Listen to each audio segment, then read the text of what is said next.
Apa sih maksudnya co-parenting itu? Atau beda sama hak asuh anak? Coba sebutin kebaikan pasangan apa aja, kebaikan kelebihan dia. Yang bikin dulu kamu jatuh cinta apa? Nah, kalau yang udah parah tuh susah tuh. Apa ya? Apakah diperbolehkan untuk curhat ke sesama teman kantor? Karena banyak juga nih perselingkuhan yang berawal dari kayak curhat. Nggak boleh. Nggak boleh. Nggak boleh. Saya nggak menganjurkan menikah ketika lagi euforia karena itu sama kayak orang lagi mabok ya, tipsi. Nyetir aja nggak boleh, apalagi married. Gitu. Nyetir aja nggak boleh, tapi ini mau married. Itu kan namanya disebutnya mabok cinta. Kita jadi nggak bisa lihat dengan objektif.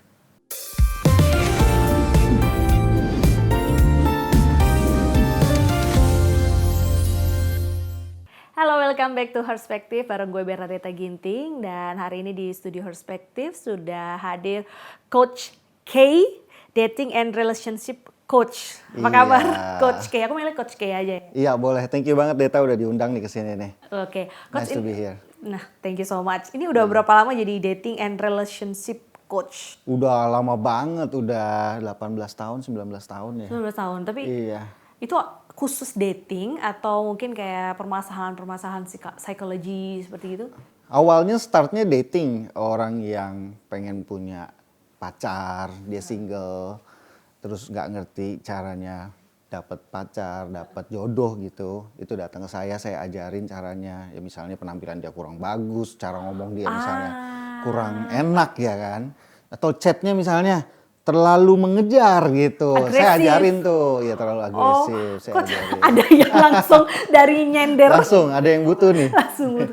Oh, Iya. ternyata coaching yang diberikan tuh bukan seputar kayak apa ya? Mungkin kamu harus lebih banyak berdoa terbuka, tapi sampai cara kita ngomong. Oh teknis, sangat-sangat teknis gitu. Iya. Biasanya permasalahan orang susah dapet jodoh tuh apa sih, Coach? Ya itu susah ngobrol. Bener, Introvert susah atau ngobrol. Dia kaku ngobrolnya, ya. Kaku, jadi kalau ketemu sama lawan jenis yang menarik, terus dia bingung, dia mau ngomong apa. Dia takut salah, biasa di situ, grogi. Ya. Jadi itu yang saya latih, saya ajarin, kita latihan juga. public speaking? Iya, public speaking, mungkin dengan lawan jenis lainnya juga. Iya. Kalau- Jadi awalnya startnya dating dulu nih, ngajarin yang single-single, ya kan. Cuma seiring dengan saya juga akhirnya menikah, saya juga akhirnya mulai jalanin hubungan pernikahan, ya saya juga jadi belajar tentang pernikahan, saya juga jadi buka kelas buat orang-orang yang sudah menikah juga. Dari ilmu-ilmu yang secara sehari-hari Coach dapatkan di pernikahan sendiri gitu kan? Iya, dan lewat yang lainnya juga, lewat kelas-kelas lain, lewat buku-buku yang saya pelajarin. Kalau untuk Coach sendiri paling banyak datang tuh kapal-kapal yang masih muda atau yang mungkin udah 30 tahun pernikahan, 20-an lah gitu. Under 10. Karena Iya, biasanya paling katanya banyak. 7 tahun pertama pernikahan itu yang Iya, paling benar. nggak sih? Tapi bukan yang kayak baru 1-2 tahun merit ya. Biasa di atas 5, under 10 lah, itu paling banyak. oh, Iya, yang anaknya masih kecil. masih kecil ya. Anaknya masih 6 tahun, 7 tahun ya.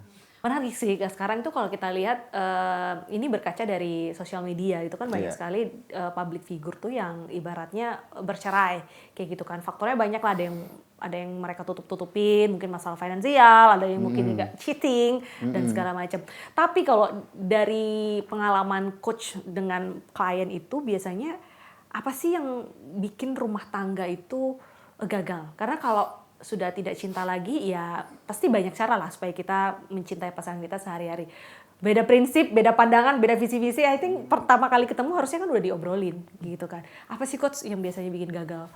Yang bikin pernikahan dan hubungan in general ya, yang bikin pernikahan gagal itu adalah cuma satu sebenarnya, sakit hati. Ya, sakit hatinya ini bisa karena macam-macam. Jadi bukan karena oke lah ada faktor finansial misalnya ya kan. Yang satu misalnya suka spending boros misalnya ya. Tapi bukan soal finansialnya ini yang akhirnya bikin mereka jadi hancur. Tapi cara mereka ngobrolnya, berantemnya nih yang akhirnya bikin sakit hati. Reactionnya? Kok lu ngomongnya gitu? Misalnya dia ngomong, lu mah selalu boros lu, kayak bapak lu misalnya. Ya kan? Sakit hati tuh. Iyalah. Nah itu yang bikin akhirnya jadi hancur.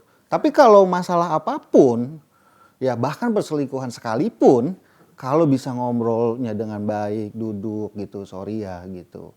Aku selama ini merasa nggak bahagia, makanya aku jadi selingkuh misalnya. Itu masih bisa diobrolin, didiskusin, meskipun mungkin harus berpisah atau gimana ya, tapi masih bisa diobrolin. Jadi lebih ke problem solvingnya tuh kayak harus apa kayak gitu kan? Komunikasi. Komunikasinya yang enak gitu. Jadi yang bikin bercerai itu karena sakit hati. Sakit hati biasanya karena kata-katanya. Berantemnya udah berulang-ulang, kata-katanya nusuk, nyerang, tajem, saling gitu ya, saling tusuk-tusukan. Jadi kayak istilahnya dua orang nih pegang pisau masing-masing langsung tusuk-tusukan gitu loh. Itu yang bikin perpisahan. Tapi selain karena sakit hati, kayak faktor-faktor finansial, kabarnya sih banyak yang bilang faktor finansial dan juga seks itu adalah kunci dari rumah tangga. Kalau menurut coach sendiri gimana? Lagi-lagi kalau bisa dikomunikasi dengan baik itu nggak akan bikin pisah ya. Gitu, itu nggak akan bikin pisah. Yang bikin pisah itu ada masalah, terus gara-gara masalah ini jadi saling tusuk-tusukan, jadi saling menyerang. Iya. Tapi kalau advice yang selalu coach kasih ke pasangan yang mungkin salah satu dari mereka ada yang selingkuh, gimana coach? Ini rada kontroversial nih ya, Oh, nggak apa-apa ya. karena kan POV orang menanggapi situasi itu tuh beda-beda. Kalau saya tipe yang kayak no turning back, ya udah selingkuh aja. Gitu. Tapi ada orang yang mungkin dia ya udah memaafkan anak dan segala macam. Kalau advice dari seorang coach K. Kalau saya selalu bertanya balik ya sama klien saya, kamu maunya gimana ya kan? Oke, sekarang ketahuan pasangan kamu selingkuh. Terus mau cerai apa enggak? Berani apa enggak? Namanya bercerai kan susah ya. Ada keluarga, ada anak, ada masa lalu, histori, kenangan manis, ya kan? Gonong gini dan segala macam, hak asuh anak. Mau cerai enggak? Berani enggak? Siap enggak? Mungkin bakalan dragging panjang, ya kan? Kalau misalnya saling lawan gitu loh. Ya dia mikir, kalau misalnya ternyata I think gue nggak mau cerai deh, terlalu besar resikonya misalnya, terlalu ribet, ya kan. Terus apalagi kalau misalnya habis cerai gue juga bingung, gue harus kemana, tinggal di mana, ngapain, kerja apa gitu kan. Ya udah gue nggak cerai aja. Nah kalau misalnya nggak berani bercerai, nggak ready untuk bercerai, berarti there's no other option selain apa? Acceptance. Dan bikin jadi nyaman. Karena kalau enggak nanti stres sendiri. Iya. Gak mau keluar tapi di dalam ngegerutu, marah, stres, depresi. Gitu, buat apa? Nah itu yang jadi saya bantu. Saya jadi bantu klien maunya apa. Kalau misalnya klien maunya ya udah gue mau stay. Oke, saya bantu biar stay-nya lebih nyaman. Kalau misalnya oke saya mau keluar, ya udah saya bantu gimana cara bisa keluar dengan lebih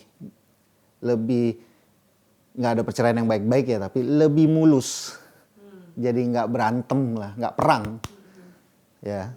Jadi yang coach ibaratnya training dan dampingi lah ya, dan bahasanya dampingi ya. Iya, saya dampingi. Itu adalah bagaimana saya ajarin lah caranya. dia memaafkan pasangan dan mungkin dia bangkit. Itu yang diajarin karena kan dia tidak memilih opsi untuk pergi kan. Bener. Tapi nggak kebayang sih ya bangkit dari mungkin rasa sakit hati itu tadi. Iya.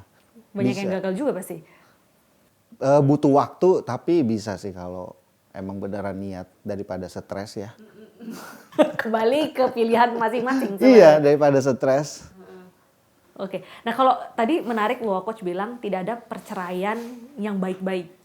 Kayak gitu pasti ada problem lah kalau baik-baik ngapain cerai gitu. Iya. Baik-baik dalam artian nggak mungkin bercerai itu nggak bikin sakit hati atau sedih atau hancur lah gitu. Tapi kita paling nggak bisa bikin itu jadi lebih mulus, jangan perang. Karena, egonya direndam. Iya, minimal bisa kayak komunikasi baik atau at least ya udah mungkin kita berpisah tapi ya udah kita tetap teman lah, co-parent buat anak kita. Gitu. Jadi kalau nggak perang kan enak kan, jadi nggak perlu rebutan anak, nggak perlu pusingin harta gono gini.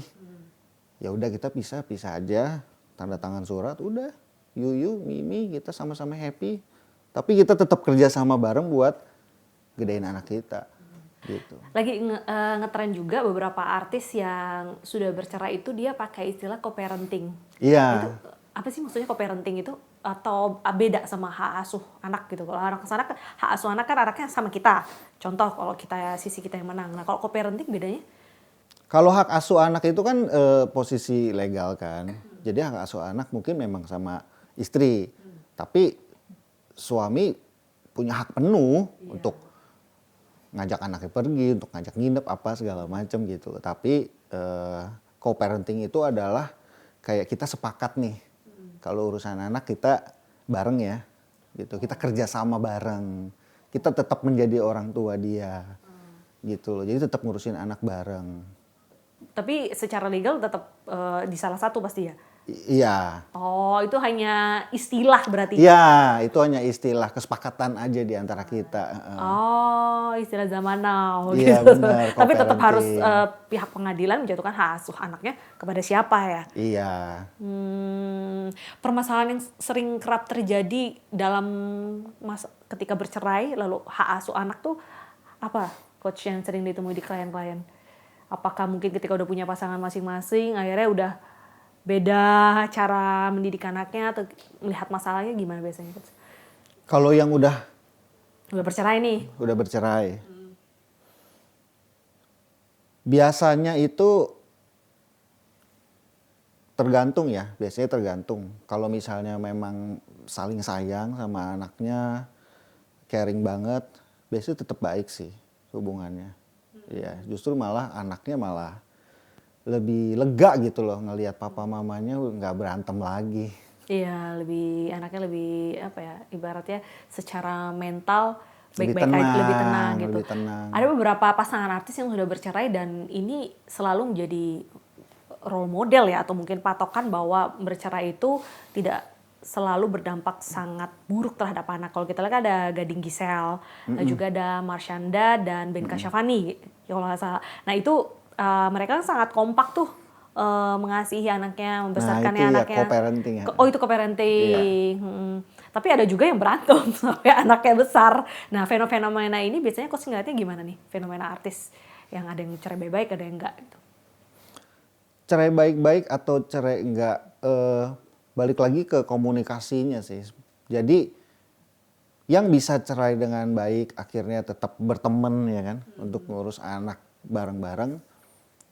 Itu pasti mereka bisa ngobrol dengan enak gitu loh. Pasti mereka ya udahlah, yang lalu udah berlalu, kita sekarang bareng ngurus anak aja. Kamu happy, aku happy, kita ngurus bareng anak. Jadi urusan pribadi biasanya mungkin udah nggak ngomongin lagi kayak kamu sekarang dekat sama siapa, itu udah jangan diurusin. Oh iya diurusin.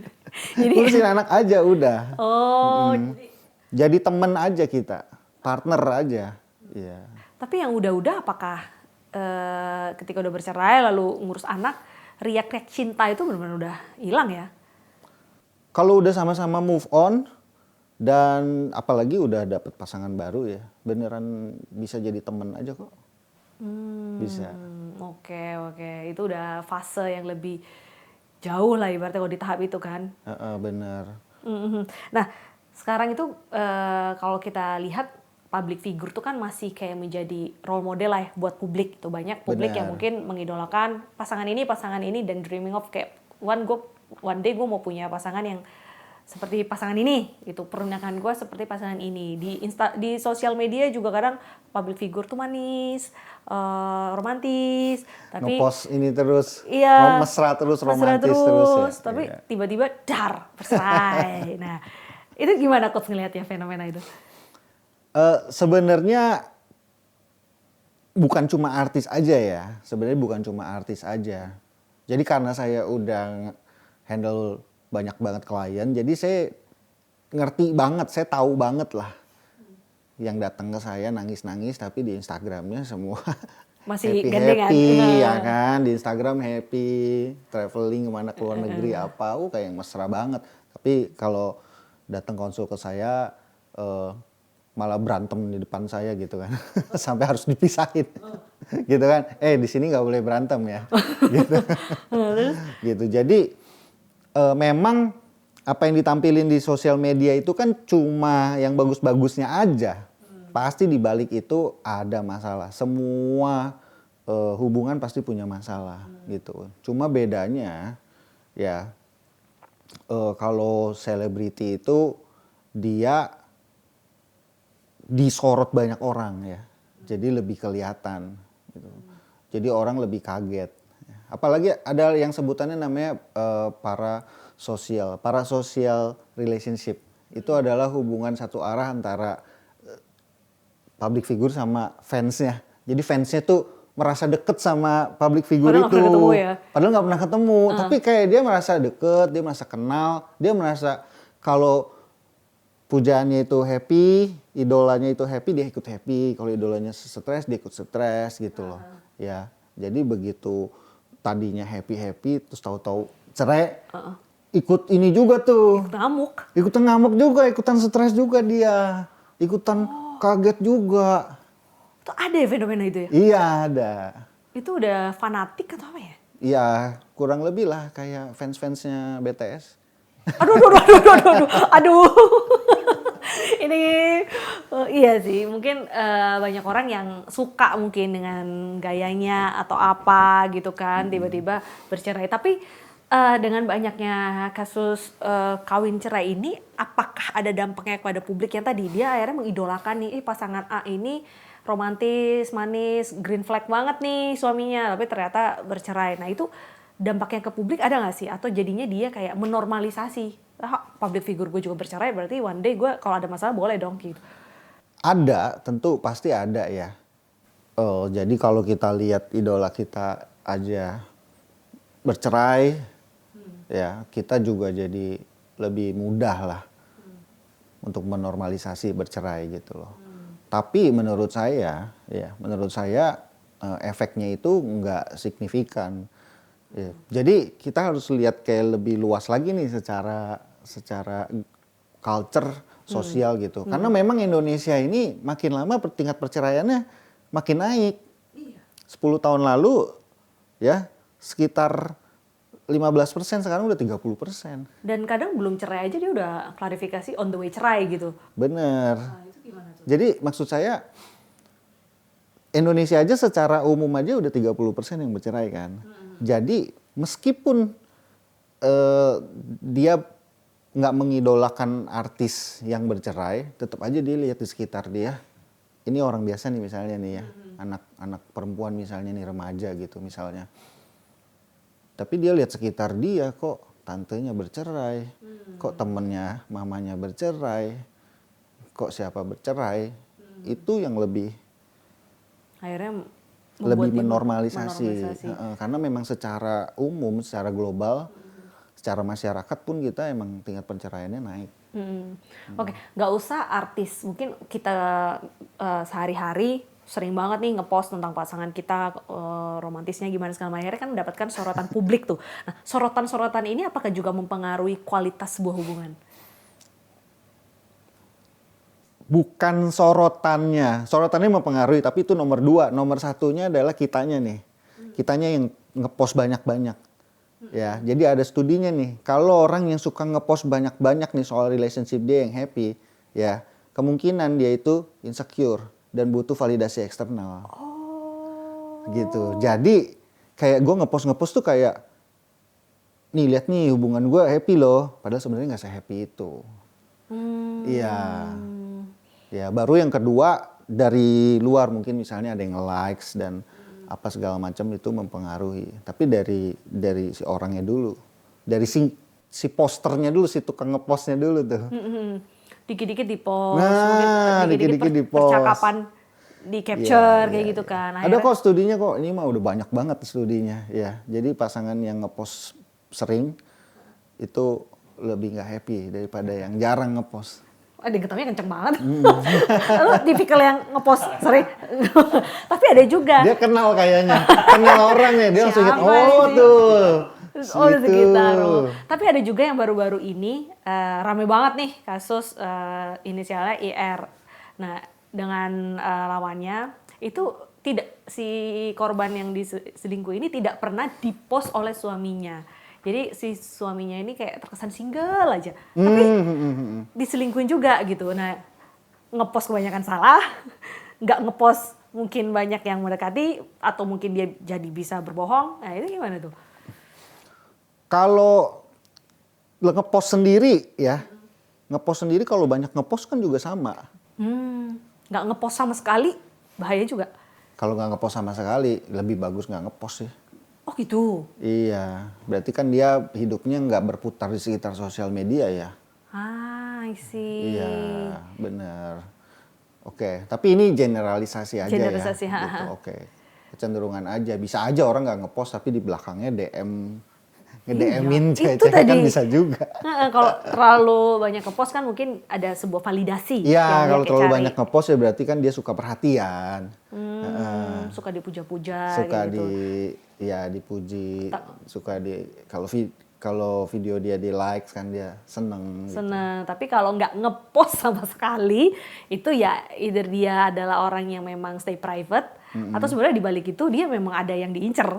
Kayak gue single aja terus di sosmed gitu kan, Iya. stay young, stay single gitu. Ya sosmed secara nggak langsung berarti impactnya sangat besar untuk sebuah relationship. Menurut coach gimana? Iya besar banget, besar banget. Tapi bukan ke soal selingkuh atau bisa DM-nya ya, bukan ya. Efek paling besarnya itu adalah unrealistic expectations. Jadi gara-gara kita ngelihat nih, kok temen gue mesra banget sih, pergi ke Singapura, pergi ke Jepang, kemana? Kok gue di sini-sini aja. Nah, akhirnya terus kita jadi sebel sama pasangan kita gitu. Biasa nih yang cewek-cewek nih. Cewek-cewek. Kamu nggak pernah ajak aku gitu kan? Iya ada kayak ini dia baru minta apa langsung dibawa ke luar Iya, negeri ya gitu kan? Atau dibeliin kado, dibeliin cincin apa gitu. Kok mana gue nggak pernah dibeliin apa-apa gitu kan? Perbandingan, jadi comparison dan bikin kita jadi ekspektasinya tuh jadi tinggi dan merasa kayak kok gue nggak happy ya? Kok gue nggak kayak orang lain ya?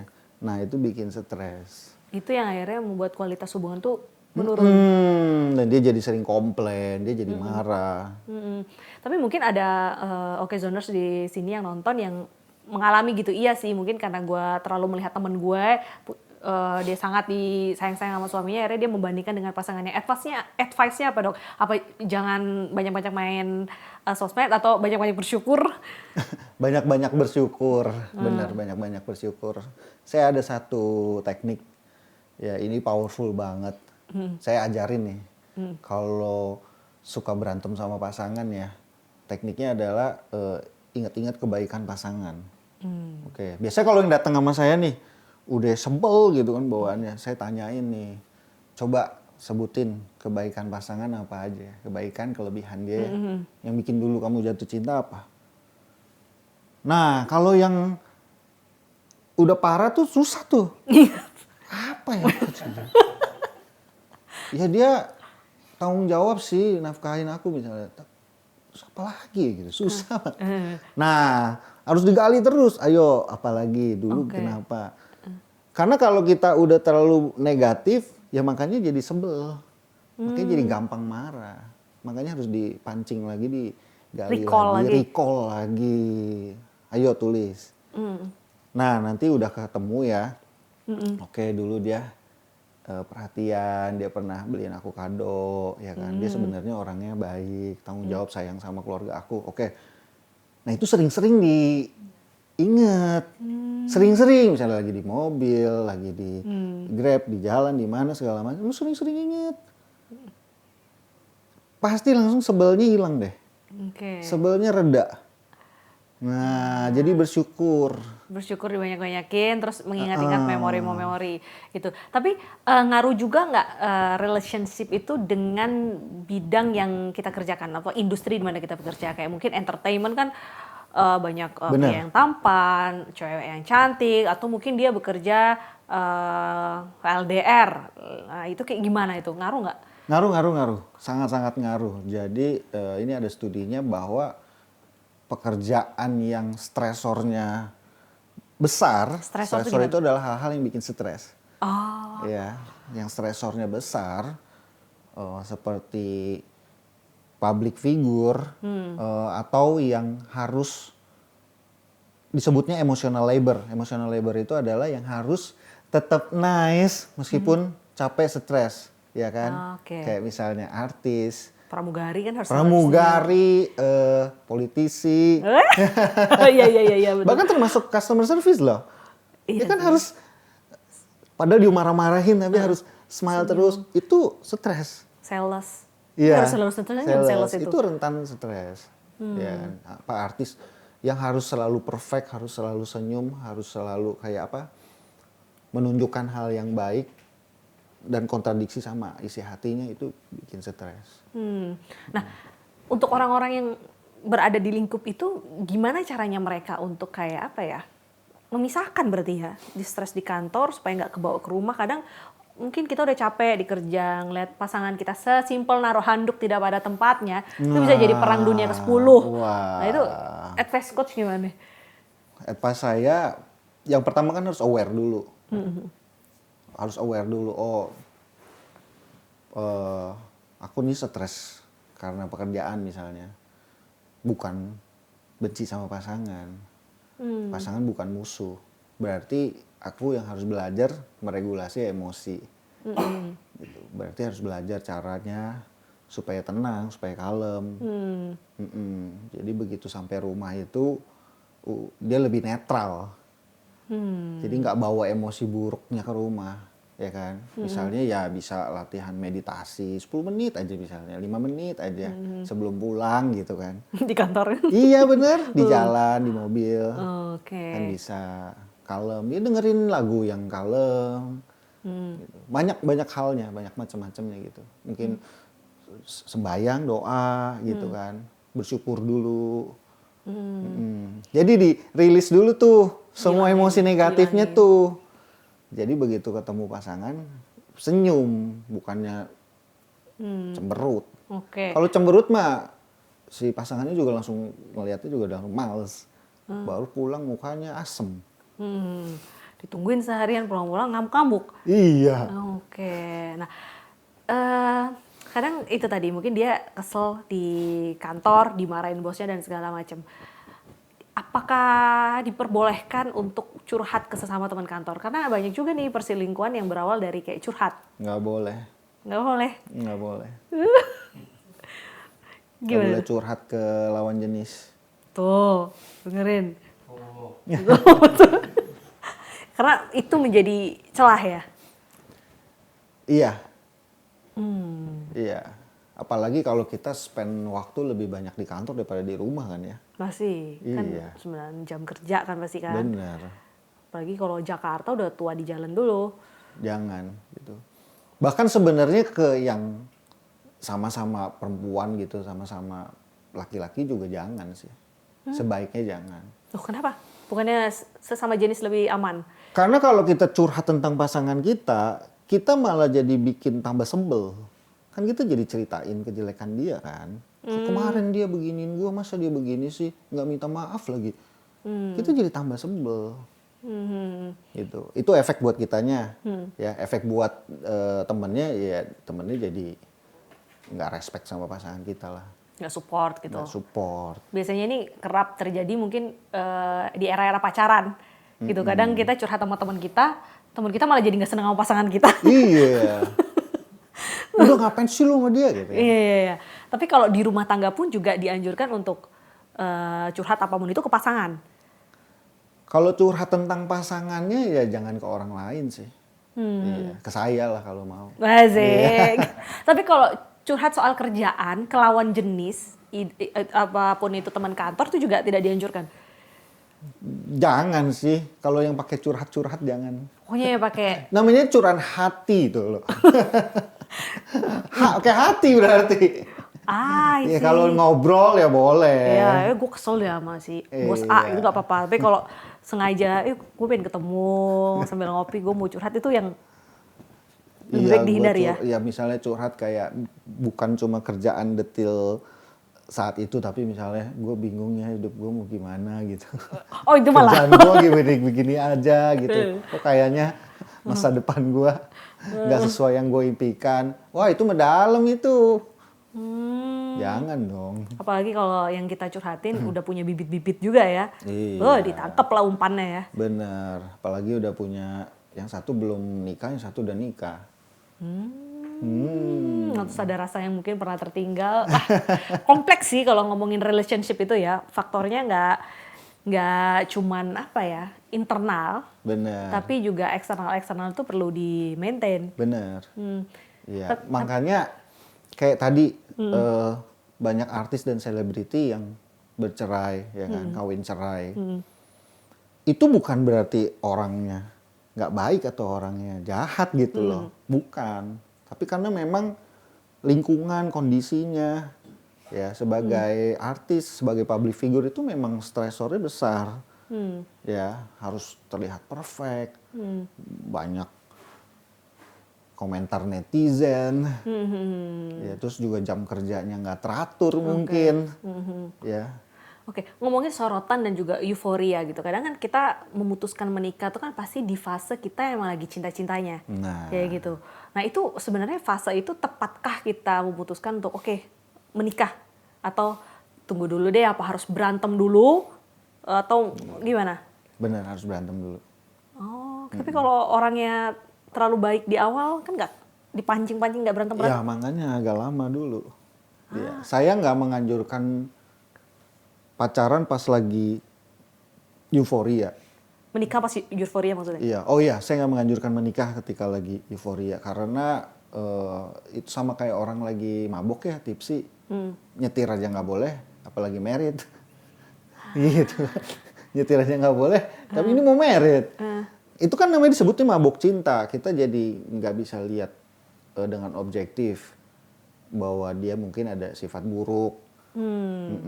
Karena ada apa sih kalau bilang Iya, dopaminnya. Lagi tinggi. Kita nggak bisa lihat red flag dia. Nah, itu berapa Tunggu lama? dulu, sabar aja. Berapa lama kita harus nunggu supaya red flag itu keluar? Kalau saya sih saya nganjurin pacaran dulu agak lama lah. Ya gitu. Pacaran dulu agak lama, setahun, 2 tahun. Oh ya. Iya. Standar sih setahun 2 tahun sih. Karena, oke, anggaplah gini. Dia selalu antar jemput gini kan, pas lagi suka-sukanya kan antar jemput jauh gitu kan, ujung-ujung jauh. Jemput. Setahun masih yang terjemput kan? Itu, kita mau lihat konsistensinya. Iya. Tapi bener dong, kalau saya boleh sharing, dulu waktu masih pacaran, saya ganjil genap, suami saya tuh muter aja dah. Pokoknya yang penting dijemput. Sekarang, kayaknya ganjil genap. Nah realita itu yang mungkin orang kadang nggak bayangin sampai sana ya. Nah, menarik sih gitu. Jadi ada usia sekitar setahun, 2 tahun, akhirnya keluar tuh red flag-nya. Iya, berantem dulu, bener tadi bener banget deh. Tapi ada juga yang dia pacarannya lama nih, pas nikah bentar, bercerai. Nah, Iya, gitu ada fenomena juga. itu biasanya kenapa? Ada juga yang kayak begitu. Kalau yang kayak begitu biasanya karena sebenarnya pas pacaran itu udah ngeliat sih benih-benihnya, red flags-nya, udah punya banyak masalah, ada konflik dan segala macam ya. Karena kalau pacaran bisa 7 tahun, nggak mungkin deh. Nggak mungkin ngantar Nggak jemput terus ya? mungkin itu happy terus, pasti ada berantemnya, pasti udah ada sifat-sifat buruknya. Tapi justru karena pacarannya udah lama, dia merasa, ya masa udah 7 tahun gue nggak nikah, gue buang-buang waktu dong. Jadi jagain makanya jodoh dia orang dong. paksain Nikah. nikah. Ternyata ya abis nikah ya sesuai dugaan. Sesuai dugaan. Sesuai kayak gitu dugaan. Kan. Gitu. Oke, Biasanya nggak kaget punya itu sebenarnya. Udah kelihatan dari pacaran Iya. kayak gitu. Nah, sekarang tuh kan lagi banyak istilah juga green flag, red flag. Nah, sebenarnya red flag itu sejauh mana sih kita bisa tolerir atau menerima gitu? Sebenarnya red flag itu kan subjektif. Ya, jadi yang buat saya red flag belum tentu buat Deta Iya, red itu flag, itu ya kan? definisinya itu gimana? Definisinya adalah yang nggak bisa kita toleransi. Gitu. Dalam jangka waktu lama juga. Anggaplah misalnya dia orangnya tuh cuek gitu loh. Jarang ngabarin. Bisa toleransi nggak tuh? Kuat nggak Penting tuh? nggak buat kamu gitu loh. Terus loh, ini nggak bakal berubah loh dia loh. Iya. Paling berubah dikit-dikit lah. Dikit lah paling. Tahan nggak? Bener nggak nih? Gitu. Balik ke pilihan masing-masing ya. Iya, mungkin buat ada lagi orang ya bagus kalau dia nggak terlalu banyak ngabarin, jadi gua nggak digangguin. Berarti Ada. buat dia nggak red flag kan?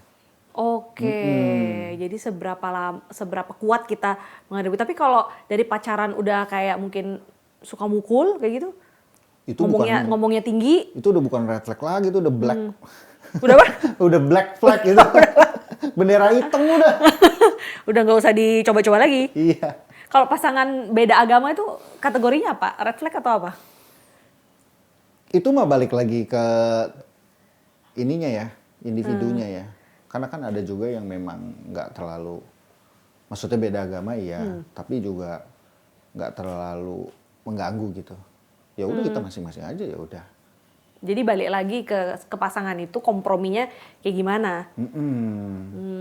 Iya. Red flag lainnya mungkin apa ya, kalau beda culture, beda didikan itu wajar berarti ya. Dia mungkin lebih condong ke, kan ada yang bilang juga wah kalau cowok yang terlalu meratukan ibunya itu nanti red flag loh di pernikahan karena istri kayak ada potensi tidak dibela dan segala macam. Kalau coach ngeliatnya gimana? Itu red flag juga nggak? Iya, red flag. Anak mami sebutannya ya. Ah, Iya, tapi tergantung kita nyikapinnya juga sih. oke. Iya, anak mami kan. Jadi kayak apa-apa masih maminya ikut campur. Oh, terus dia lebih dengerin kata maminya daripada kata pasangannya gitu loh. Nah, tapi sebenarnya itu bisa diatasin Dengan cara? dengan cara aja. Kalau kita tahu nih si anak kan, dia dikuasain sama maminya kan. Berarti yang harus kita lakuin apa? Ini buat cewek-cewek nih ya. Masih Buat single. para menantu-menantu nih ya. Berarti yang harus kita lakuin adalah apa? Kamu yang harus menguasai maminya berarti. Waduh. Kamu harus bikin, menguasai bukan artinya menguasai gimana. Kamu harus bikin maminya sayang sama kamu. Kamu harus bikin maminya sayang sama kamu, bahkan lebih sayang dari anaknya sendiri. Tugas. Dengan begitu, kamu jadi Iya. yang mengontrol. Kamu yang punya kendali jadinya kan. Iya, benar. Betul. Nah, yang salah selama ini yang cewek lakuin, para menantu adalah malah diberantemin mertuanya. Jangan. Jangan. Ya lu kalah gitu loh. Kalah lah. Pasti kalah. Justru be nice. Ya dijilat lah istilahnya. Iya, benar. Justru dibikin dia sayang sama lu. Sayang banget. Sampai justru dia suruh anaknya, lu jangan macem-macem lu sama si istri lu gitu. Justru dibelain. Iya. Itu. Gitu. Jadi ibaratnya kalau kita udah tahu ada pasangan kita anak mami, carmuknya jangan ke pasangan ya. Exactly. Tapi ke ibunya. Betul. Dibaik-baikin ibunya. Dicari tahu sukanya apa dan segala macem. Menarik. Iya. Wah, itu sebuah insight yang sangat. Saya baru dengar nih advice kayak gini. Biasanya kalau itu kalau dia ini terlalu ke ibunya tinggalin aja kayak gitu. Nanti susah loh kalau udah nikah. Lo salah dikit gak dibelain. Gitu. Ternyata sebenarnya adalah cara terampuh kita carbuk sama ibunya. Betul. Oke. Dan bisa kok. Iya, ada juga klien saya yang Sukses. iya sukses. Malah ini dia happy kan sekarang. Oke, nah terakhir nih dalam menentukan sebuah. Tambahan. Cuma repotnya akhirnya si mertuanya jadi sering ini aja. Ngontak ya. Jadi sering ngontak, ngajak pergi, ngajak apa gitu. Gak apa-apa lah, asal dibayarin. Iya gak sih? Ayo bener dibayarin. Oke, Coach terakhir nih advice buat Okezoners yang mungkin ibaratnya punya banyak pikiran problem atau gimana sih sebenarnya relationship yang ideal. Nah gitu, apakah kita memang harus ya udahlah nggak usah buru-buru. Nanti mungkin usia 30 mungkin udah mapan jadi ketemu orang yang mapan supaya punya hubungan yang ideal. Tapi sebenarnya hubungan yang ideal itu seperti apa dan gimana caranya kita untuk bisa mendapatkan hubungan yang ideal? Oke, hubungan yang ideal itu simple aja sebenarnya. Kan tadi saya bilang hubungan hancur, mereka berpisah gara-gara sakit hati, ya kan? Jadi hubungan yang ideal itu adalah yang nggak ada sakit hatinya, yang at least mencegah dan menghindari sakit hati. Berarti apa? Kita harus baik sama pasangan, ya. Saya punya prinsip be kind to each other and don't be asshole. Ya. Ya, nice sama pasangannya gitu. Ini memang ada studinya, jadi ada satu dokter canggih ya, namanya John Gottman. Dia dari Amerika, psikolog. Dia meneliti tuh ribuan couple, ribuan pasangan. Ya, yang bercerai itu yang suka maki-maki, nyinyir dan segala macam, marah, ngomel. Yang survive, yang sampai tua happy langgeng, ya karena dia dipantau kan, seberapa tahun sekali dipantau, udah cerai belum lu, udah cerai belum lu kan. Ada Yang ya stay studi itu. terus, itu yang ngomongin nice. Oh, soft spoken. Iya, soft spoken, Oke. yang friendly, responnya positif. Misalnya dipanggil nih, kita lagi main game misalnya cowoknya, terus dipanggil, beb sini deh. Dia responnya langsung, apa beb gitu. Kalau yang cerai itu dipanggil, apa sih? Ah, I see. Ntar dulu nape? Nah, itu Tanggung, yang menentukan. tanggung. Pokoknya kalau kita nice, Oke. friendly, bahkan pas lagi kesel pun, kesel nih sebenarnya nih, tapi ngomong, sayang jangan gitu dong. Nggak enak aku dengernya. Oke. Nggak ada sakit hati tuh. Kamu ngomongnya gitu? Nah itu sakit hati. Pokoknya makin banyak sakit hati, gue jamin makin cepet bubar. Tapi kalau kita bisa nice, friendly, dan jangan jadi asshole ya. Jadi asshole jangan rese gitu loh. Jangan nusuk, jangan nyindir. Oke. Jangan tumben, udah pulang. Biasanya malam gitu. Jangan. Ya. Hal-hal simpel yang kadang kita normalisasi biasa aja, tapi ternyata itu kalau numpuk bertahun-tahun, Aduh, iya. bubar juga. Jangan. Oke. Pokoknya nice deh. Pasangan itu harus jadi, apalagi konteksnya udah pernikahan ya. Pasangan kita udah harus yang kita perlakukan dengan paling baik. Paling baik, paling nice. Tapi itu juga harus ibaratnya tadi sebelum kita di tahap apa ya, itu nice ya ke pasangan ya, setiap orang ya ibaratnya harus tahu diri dengan statusnya saat itu ya. Kalau dia udah menikah ya udah stop, gak usah ke orang-orang kan, ya udah pasangannya udah nomor satu gitu kan. Iya, prioritasin pasangannya. Oke, tadi udah terakhir, tapi saya mau ini yang terakhir saya janji. Ketika kita sudah menikah, apakah kita masih boleh nice ke lawan jenis? Contoh, sering banget kayak aku scrolling sosmed, ada orang nebeng. Nah, itu apakah kita langsung enggak, gue cuma mau sama istri gue tidak nice ke lo, itu gimana?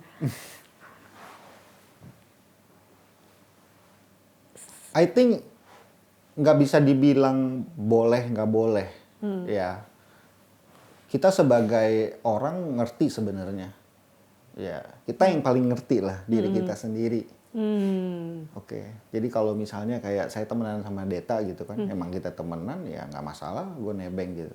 Tapi kalau misalnya emang gue yang sadar nih, gue demen nih sama Deta gitu kan, ya jangan. Jadi emang kita yang harus aware sendiri. Oke. Gitu. Tapi balik lagi, kalau misalnya pasangannya ternyata nggak suka, kamu jangan nebeng-nebeng lagi deh gitu. Ya udah, oke sayang. Sorry sayang. Iya, oke, sorry sayang. Oke, aku nggak nebeng lagi gitu. Simple. Jangan diberantem. Oh nggak ada apa-apa kok aku.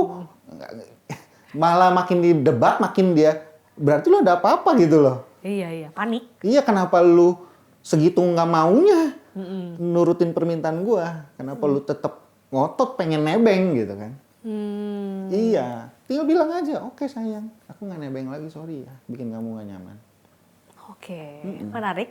banyak advice yang cocok dengan situasi saat ini, Iya. dengan era sosmed, dengan era semua orang mungkin ingin itu ya terlihat bagus lah di sosial media, apalagi juga artis-artis kan banyak yang jadi role model lah, nggak Iya. bisa dipungkiri gitu. Ada orang mungkin mengidolakan pasangan ini dalam hal untuk berumah tangga. Oke, terima kasih Coach. Oh, thank you banget sayang, Sudah terima kasih. ngobrol di Perspektif, dan untuk teman-teman jangan lupa like, share, and subscribe official dari Okezone. Kita ada 2 akun YouTube, ada official Okezone dan juga Okezone Woman. Dan tonton terus Perspektif tiap hari Sabtu jam 6 sore. Bye-bye.